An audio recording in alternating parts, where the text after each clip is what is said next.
لازم ہے کہ مفسر حدیث کا بھی ماہر ہو، تاکہ حدیث کے خلاف کوئی ترجمہ و تفسیر نہ کرے، یہ بھی بہت ضروری ہے۔ مولانا عبداللہ درخواستی کا درس اس لیے اچھا سمجھا جاتا تھا کیونکہ وہ واقعی حافظ الحدیث تھے اور بہت ساری احادیث انہیں یاد تھی، بہت عام علماء سے زیادہ یاد تھی۔ اسی طرح حضرت اقدس مولانا مفتی محمود صاحب کے متعلق مولانا لطف الرحمان شہباز گڑھے نے بتایا تھا کہ حضرت کو 10,000 احادیث سندن متنن یاد ہے، اور سنا ہے اس کی تصدیق حضرت بن نوری نے بھی کی ہے کہ وقت کے علماء سے زیادہ احفظ فی الحدیث مفتی محمود السیاسی ہے۔ یہ کمال ہے۔ میرے ایک ساتھی تھے مولوی جاوید، وہ رمضان مفتی صاحب کے ساتھ گزارتے تھے، تو وہ کہتے تھے مفتی صاحب جس طرح قرآن کا دور کرتے ہیں اس طرح بخاری کا بھی کراتے ہیں، کام میں دے دیتے ہیں پھر پڑھنا شروع کر دیں، دیکھو صحیح پڑھتا ہوں۔ حافظہ بہت مثالی تھا۔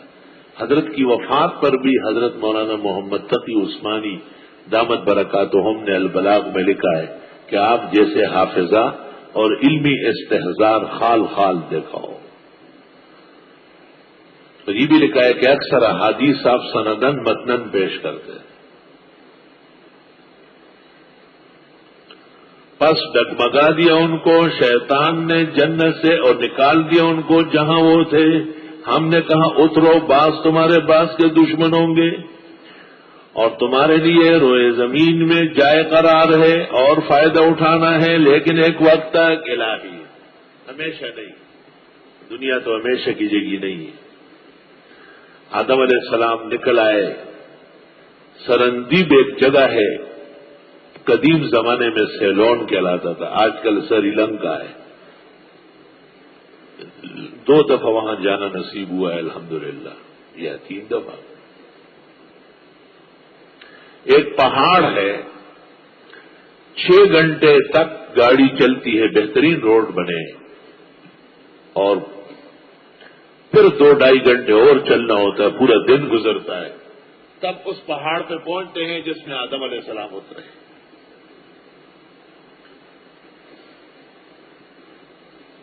آدم علیہ السلام نے 50 حج وہاں سے پیادہ کیے ہیں پیدل، اور بقیہ حج انہوں نے سواری پر کیے ہیں۔ کل 120 حج ملا علی قاری نے مرقات شرح مشکات میں لکھے۔ میں بڑا پریشان تھا کہ خدایا یہاں یہ تو جزیرہ ہے، سمندر کے بیچ میں ہے، تو آدم علیہ السلام کیا پاؤں اتنے بڑے تھے کہ ایک یہاں رکھا اور دوسرا اس سائڈ پہ رکھا۔ وہاں ایک بزرگ عالم کا پتہ چلا کہ ان کے گھر میں قلمی کتاب ہے، اور اس میں لکھا ہوا ہے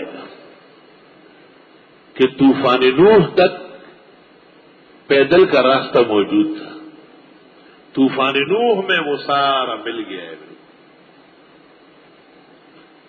طوفان نوح میں وہ مل گیا ہے۔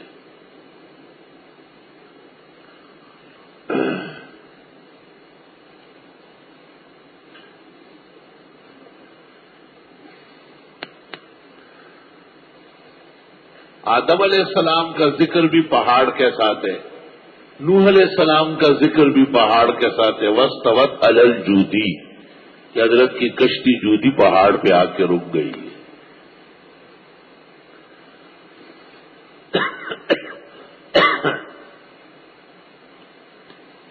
اور ہمارے پیغمبر کا بیان بھی غار سور و غار حرا دونوں پہاڑ ہیں، جبل سور و جبل حرا۔ اللہ اکبر و کبیرہ۔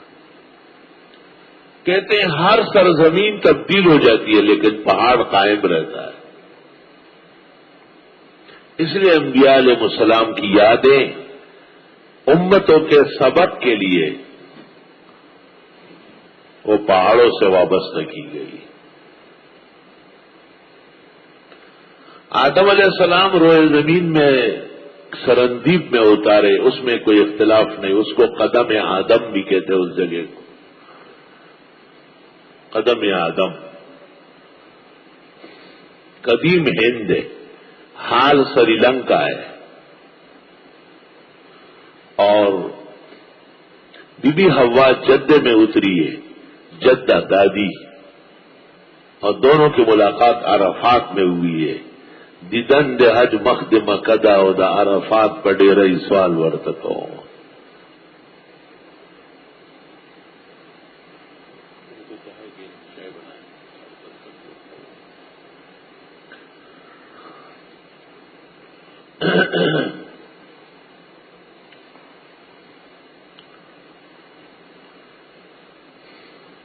آدم علیہ السلام اور حوا 40 سال بعد ملاقات کر چکے ہیں آسمان سے اترنے کے بعد، اور وہ عرفات میں ملاقات ہوئی. اسی جگہ کو جبل رحمت کہتے ہیں. حاجیان وہاں کوشش کرتے ہیں لیکن جگہ تھوڑی ہے، لوگ لاکھوں ہوتے ہیں، مرتے ہیں.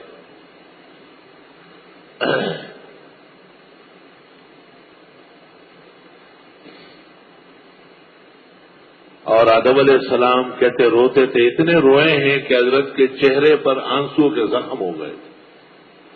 جنت چھوٹ گئی. خدا تعالیٰ بھی غصے میں ہوئے.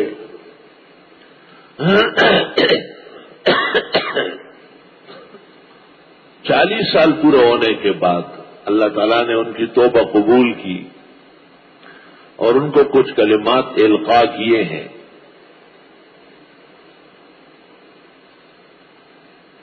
اور وہ ربنا ظلمنا انفسنا وان لم تغفر لنا وترحمنا لنكونن من الخاسرین.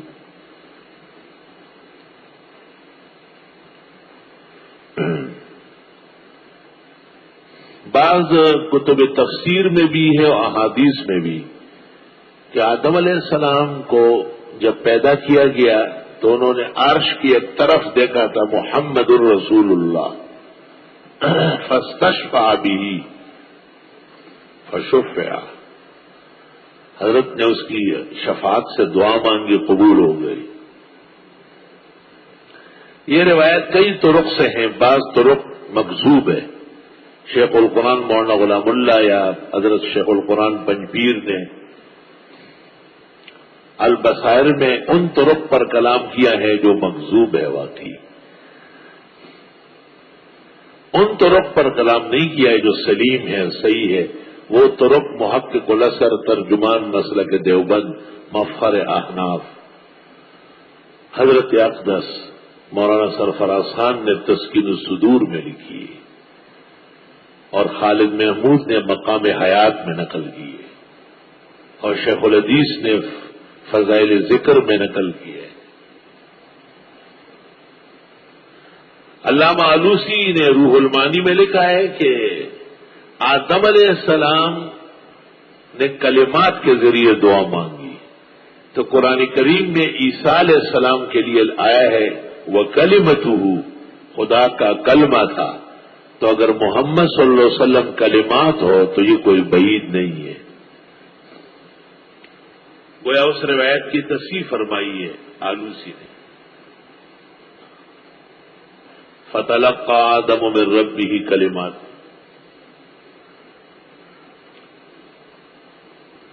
اللہ تعالیٰ نے حضرت آدم علیہ السلام پر جب قبولیت کا فضل فرمایا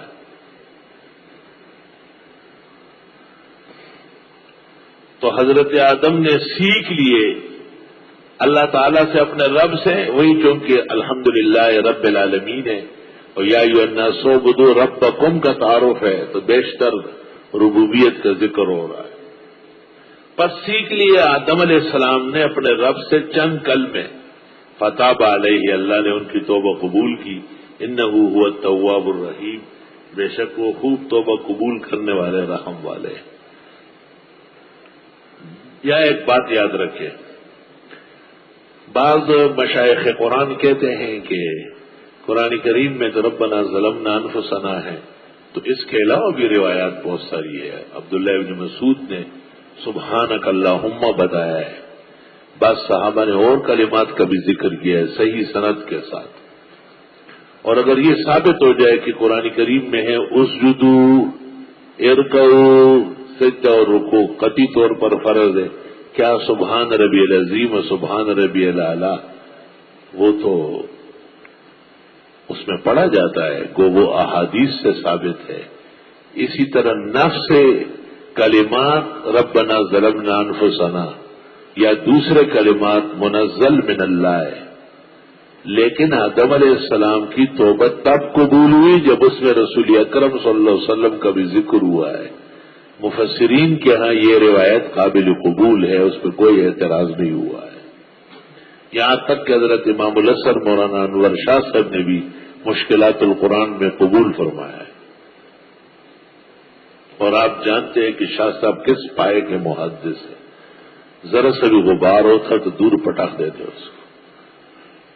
قُلْنَا اهْبِطُوا مِنْهَا جَمِيعًا، ہم نے کہا اترو یہاں سے سب مل کر، سب کے ساتھ۔ فَإِمَّا يَأْتِيَنَّكُم مِّنِّي هُدًى، جب کبھی آئے تمہارے پاس میری طرف سے ہدایت، فَمَن تَبِعَ هُدَايَ، جو اتباع کر لے میری ہدایت کا، فَلَا خَوْفٌ عَلَيْهِمْ وَلَا هُمْ يَحْزَنُونَ، پس نہ خوف ہوگا ان پر اور نہ وہ غمگین ہوں گے۔ اللہ تعالیٰ نے اس کے بعد یہ ایک قانون بنایا کہ اب میری طرف سے انبیاء آئیں گے، وحی آئے گی، کتابیں نازل ہوگی، صحائف آئیں گے، تو جس کسی نے پیغمبر کو، توحید کو اور ان کے اتباع کو قبول کیا وہ بچے گا۔ والذین کفروا، اور وہ لوگ جنہوں نے کفر کیا، وکذبوا بآیاتنا، اور تکذیب کی ہماری آیتوں کی، اولئک اصحاب النار، یہ لوگ دوزخی ہوں گے، ہم فیہا خالدون، اور یہ دوزخ میں ہمیشہ رہیں گے۔ خطابات حضرت آدم علیہ السلام کے سلسلے میں وہ مکمل ہو گئے، اور اب روئے زمین کی وہ معتبر اور لاڈلی قوم جنہیں بنی اسرائیل کہتے ہیں، ان کے ساتھ خطاب اول شروع ہو رہا ہے۔ بنی اسرائیل کے 3 فرقے تھے، ایک توریت والے، دوسرے زبور والے، تیسرے انجیل والے۔ اور بنی اسرائیل کے 3 معروف پیغمبر ہیں، موسیٰ علیہ السلام، داؤد علیہ السلام، عیسیٰ علیہ السلام۔ بنی اسرائیل کو 3 کتابیں دی گئی، توریت، زبور، انجیل۔ 3 خطابات اس وجہ سے کیے گئے، پہلے یا بنی اسرائیل اذکروا نعم مجملہ ہے، دوسرا خطاب یا بنی اسرائیل اذکروا نعم مفصلہ ہے، تیسرا خطاب بنی اسرائیل کے ساتھ یا بنی اسرائیل اذکروا نعم مدللہ ہے۔ اللہ اکبر۔ یا بنی اسرائیل اذکروا نعمتی، بنی اسرائیل، اسرائیل یعقوب علیہ السلام کا نام ہے یا لقب ہے۔ اللہ اکبر و کبیرہ۔ کل الطعام کان حلا لبنی اسرائیل الا ما حرم اسرائیل علی نفسہ، یہ اسرائیل حضرت یعقوب مراد۔ یعقوب علیہ السلام کے 12 بیٹے تھے، 10 بیٹے ایک بیوی سے اور 2 بیٹے دوسری بیوی سے، یوسف علیہ السلام اور بنیامین۔ اور 12 کے 12 بیٹوں سے 12 نسلیں چلی ہیں، تو 12 فرقے ہو گئے بنی اسرائیل کے۔ اور ان کی طرف ایک روایت میں 4000، دوسری روایت میں 8000، تیسری روایت میں 12000، مشہور روایت میں 70000 انبیاء مبعوث ہوئے۔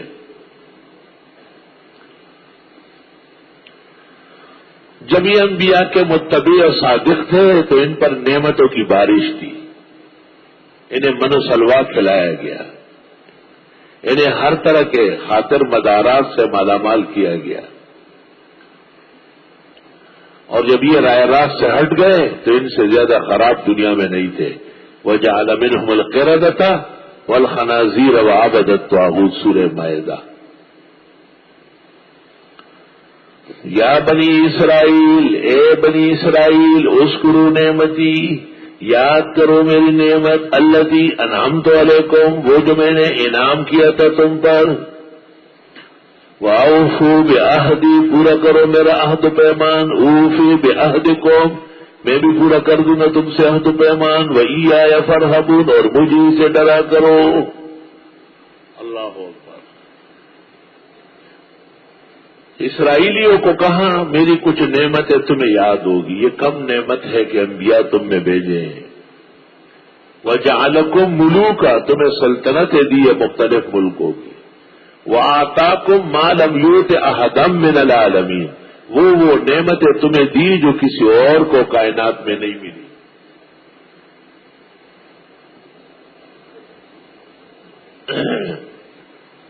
اللہ اکبر۔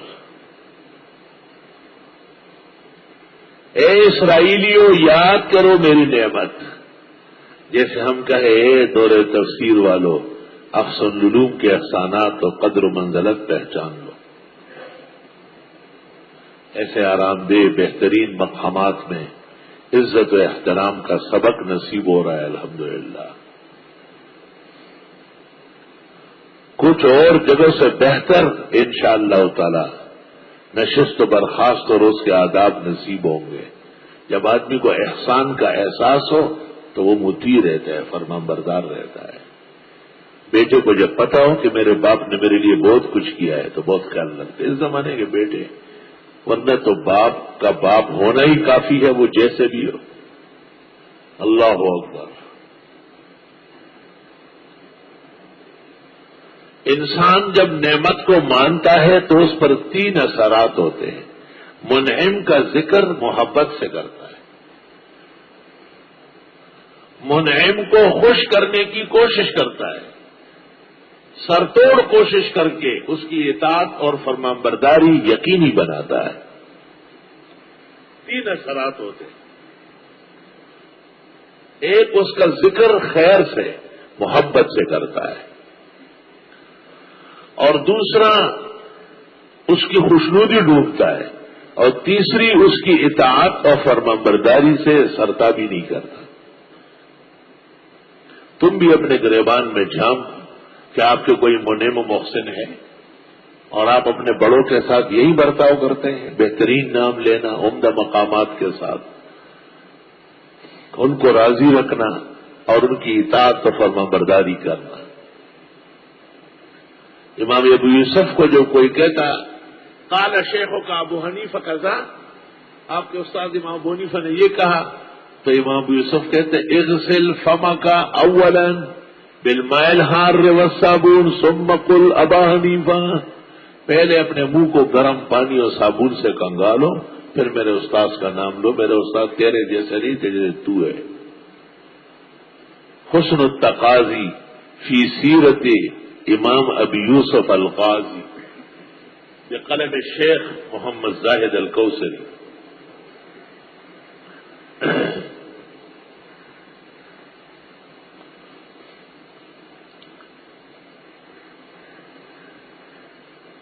انعامات و احسانات کا ذکر اور ان کے بیان اور ان کے ضمن میں فرمانبرداری بہت ضروری ہے۔ وَإِن تَعُدُّوا نِعْمَتَ اللَّهِ لَا تُحْصُوهَا، پورا تو کوئی بھی نہیں کر سکتا۔ اللہ فرماتے ہیں ان الانسان لظلوم کفار۔ اے اسرائیلیوں یاد کرو میری نعمتیں جو میں نے تم پر کیے، وَأَوْفُوا بِعَهْدِي، پورا کرو میرے ساتھ عہد و پیمان، یعنی شرک نہ کرنا، نبی آخر زمان پر ایمان لانا۔ اوف بعہدکم، پورا کر دوں گا تم سے عہد و پیمان، یعنی تم ہی منصور ہوں گے، تم ہی توفیق والے ہوں گے۔ وَإِيَّايَ فَارْهَبُونِ، اور مجھ سے ہی ڈرا کرو۔ رہب یا رہبو، رہب خوف کھانا اور رغب شوق پانا۔ یدعوننا رغبا ورہبا، الترغیب والترہیب منذری نے کتاب لکھی ہے، منذری بڑے محدث ہیں۔ بہت زیادہ ڈر کر پھر شادی نہ کرنا، آبادی میں نہ رہنا، رزق نہ کھانا، گوشت نہ کھانا، یہ رہبانیت ہے۔ وَرَهْبَانِيَّةً ابْتَدَعُوهَا، رہبانیت انہوں نے اپنی طرف سے نکالی۔ مَا كَتَبْنَاهَا عَلَيْهِمْ، ہم نے نہیں لکھا تھا ان کو۔ ہمارا اوہا حق کا رعایت، پھر بھی رعایت نہیں کر سکے۔